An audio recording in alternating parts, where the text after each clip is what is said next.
and Oddworld.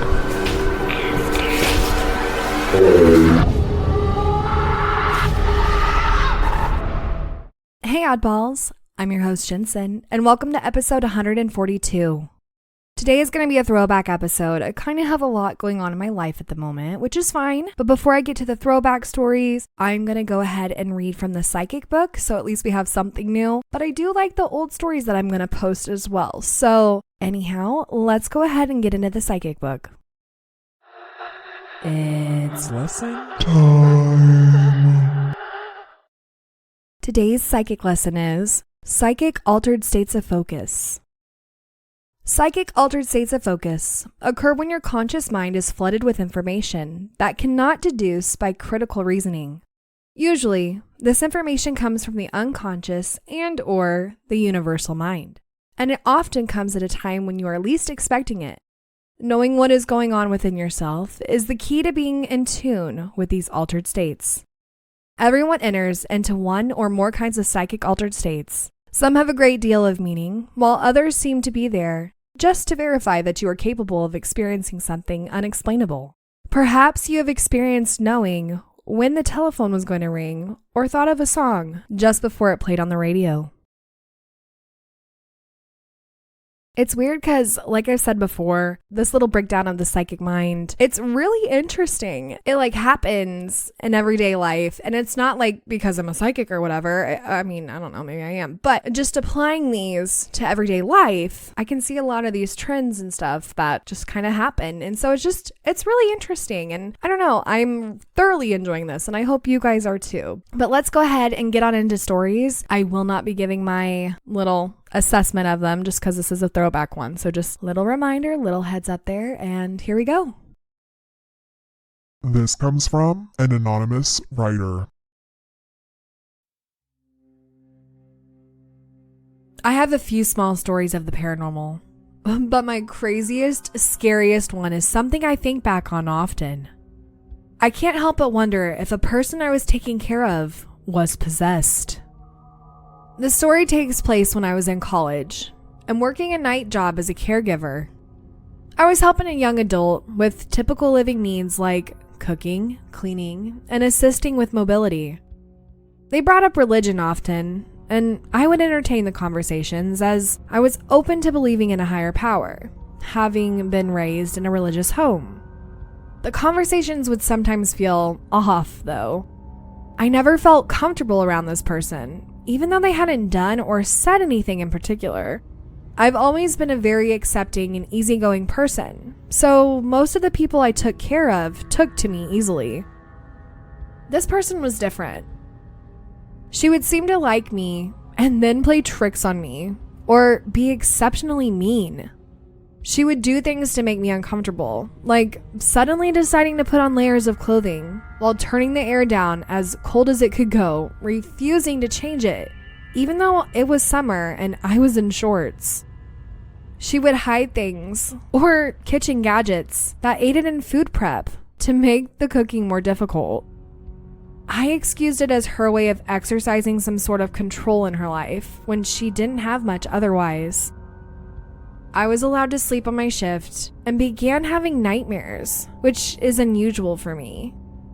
I chalked it up to stress, but the nightmares were often what I would describe as demonic. One night, the client thought I was asleep. I heard her moving around in the next room and heard her whispering to herself.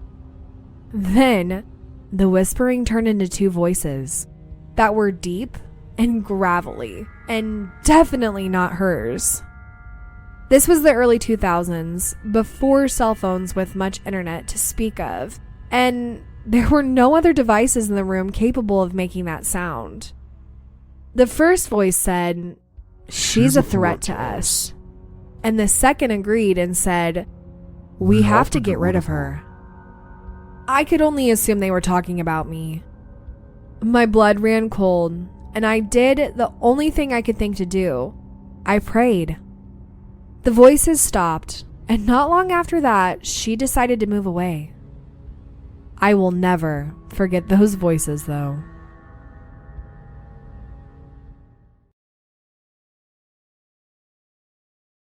This comes from OK_special2267 on Reddit.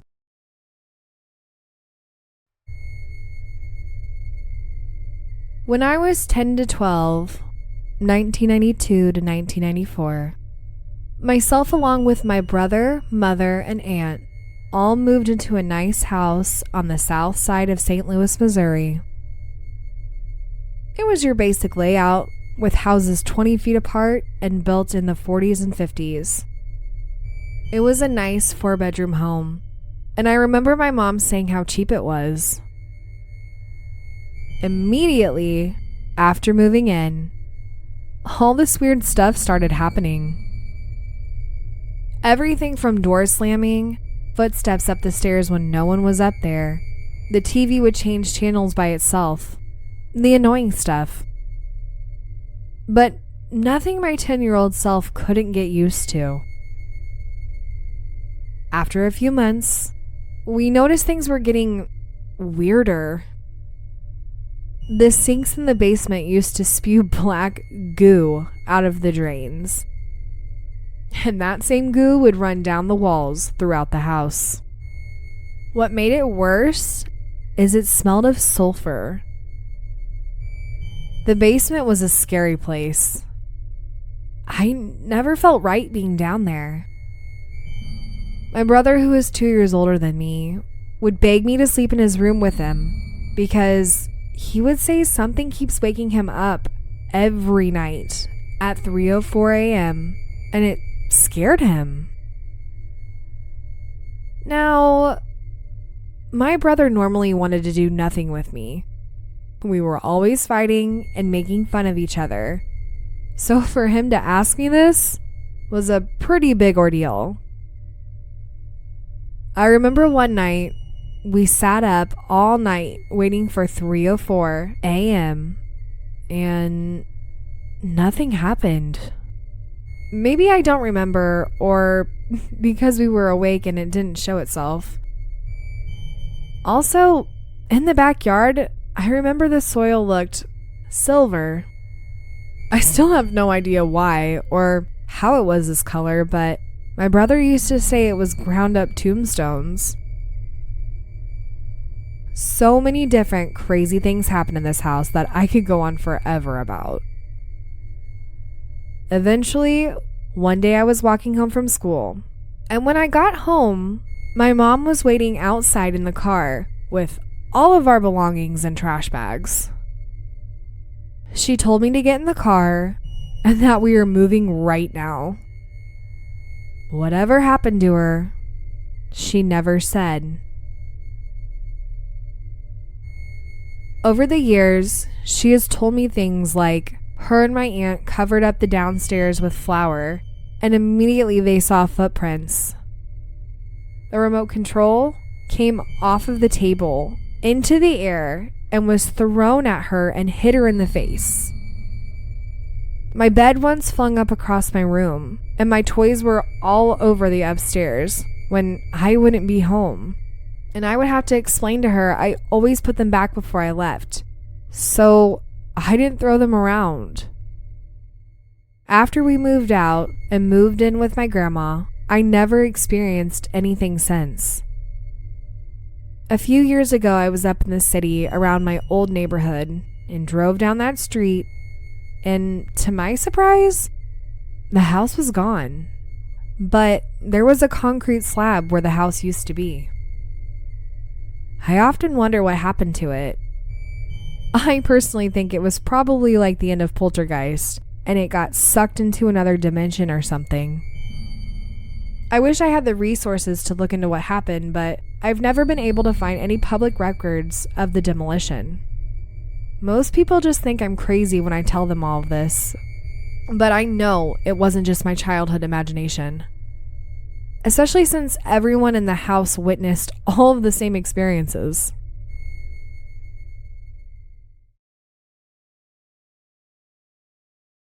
This comes from kzjk on Reddit. Back in 2005, I was on a family vacation in Pigeon Forge, Tennessee. We stayed in a cabin in the mountains. 2 bedrooms downstairs and a loft bedroom upstairs. The loft was enclosed but had a large bifold window that could be opened to overlook the open living room below. I claimed the loft for myself. One night, I had gone to bed before everyone else. The bifold window was closed, but the light from the living room leaked through the cracks and dimly lit the room. I put my headphones on, popped my Avril Lavigne CD into my Discman, and lay down in bed. I was on my back, eyes closed, and fumbled around with my CD player, trying to change the songs. I couldn't quite get it, so I opened my eyes to see where the button was. When I did, there was nothing but darkness. I was confused because the light from the window was gone and the room was pitch black. I suddenly realized something was covering my eyes because it began to move away from me, revealing the edges of its body in the light from the window. I stared, frozen, as this creature flew back, ending in the upper corner of the bedroom, and started disappearing into the shadows. I pulled the sheets over my head, crushed my eyes closed, and turned up the volume as loud as it would go. I ended up passing out like that for the night. The next morning, I was telling my mom what happened, and she tells me she also had a strange experience early that morning. She was sitting on the edge of her bed, putting socks on, when one of the dresser drawer handles, styled like a door knocker, started lifting and dropping against the dresser. She watched it continue for a minute before reaching over and holding it down. Then another started doing it, so she held that one down as well. When a third one started doing it, she bolted out of the room. Several years later, I was relaying this story to a new friend, and his response to the creature's physical description was, "Sounds like a wraith." And I admittedly didn't know what that was. I grew up in a house with lots of ghost activity, so anything remotely spooky was not of interest to me. He pulled up an image to show me, and instantly tears were rolling down my face. Not sad, just my body's response, which felt so weird to me. It was exactly what I had seen that night. And that's one of the creepiest experiences I've had with the paranormal. It's a close second to an entity that followed me across the country and was also seen by 2 separate exes many years apart. Side note, I'm a designer/animator, and I've been wanting to animate the wraith experience for a while. Maybe it's time.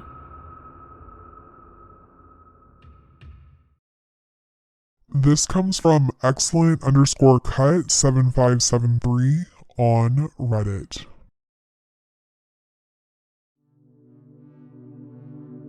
Okay, let me start by saying I'm a very detailed, observant people person. So I'll explain what happened as concise as possible. It was 1985, my second year in college, and I was living in an upper floor of a co-ed college dorm in Arkansas. It was going into fall, so the nights were starting to get just a slight chill. I came home late Friday night, more like early hours of Saturday, from dancing and partying with my friends. My dorm had a private fenced-in parking lot in front and free to others type parking behind it. Since I came home so late, Literally, every spot was taken in the private parking lot. So I had to park my car down the hill behind the dorm. Saturday night rolled around, and even though I was still sporting a bit of a hangover, my friends talked me into going out that night. The private parking lot was lit with huge streetlights, and so was the street that ran in front where the sidewalk led you to the back lot.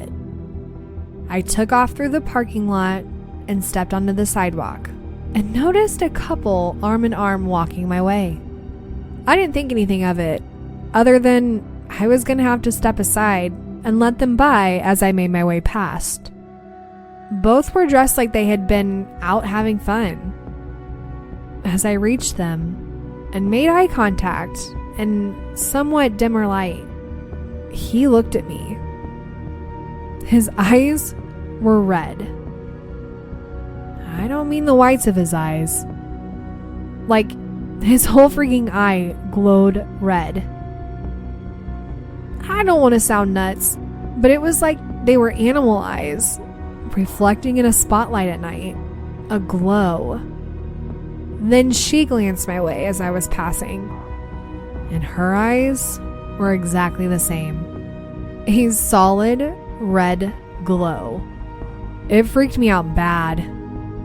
I basically ran to my car and went out to the party. I didn't tell anyone because I figured they'd think I was seeing things. But I've never seen anything like that since. I guess I'd put it out of my mind until I was talking to my spouse one night, and the memory surfaced like a nightmare. Of course I'm not scared now. That was a millennium ago. I don't know what they could have been, but it was also the way he continued to stare as I passed that really unsettled me. I don't think I was supposed to see that. Oddballs, thank you for listening. And if you enjoyed today's episode, don't forget to leave 5 stars or thumbs up on whatever podcast platform you listen on. If you have any comments for this episode, comment below or head over to Instagram and comment on this episode's preview. To submit a story or for more information, go to itsanoddworldafterall.com.